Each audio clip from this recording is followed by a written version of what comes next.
À 23 ans, Sabine rêve de devenir entrepreneur agricole. Quand on veut faire les pokés pour faire semis de carottes.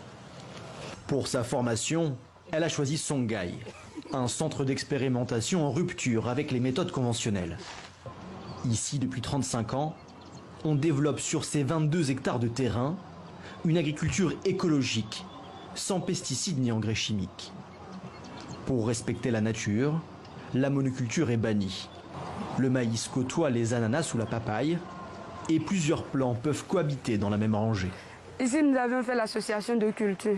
Nous avions associé le légume feuille qui est la laitue et le légume fruit qui est le piment démon.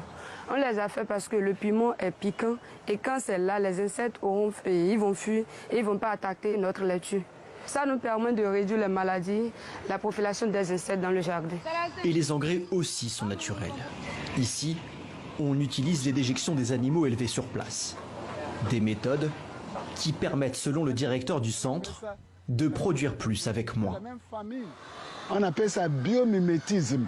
On regarde la nature, on copie ça. Quand on copie ça, on danse avec la nature sourit, la nature est contente et nous rembourse positivement. Car préserver les sols, c'est maintenir leur fertilité et donc leur rentabilité. Et se passer de pesticides, c'est faire des économies.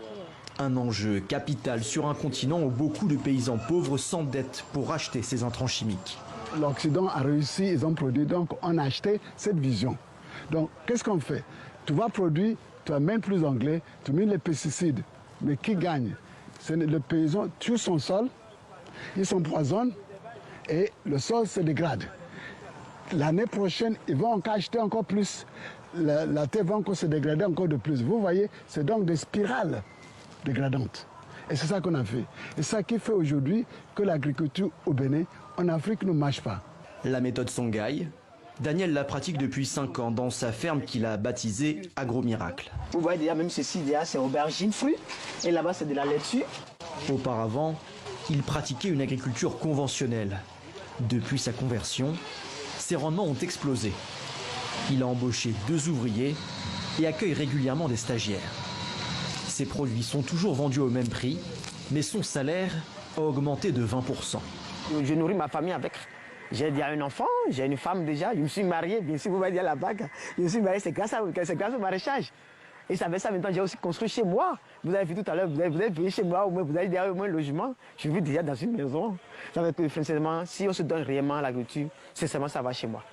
Cette agro-agriculture pourrait alors être l'une des solutions pour lutter contre l'insécurité alimentaire et financière des paysans.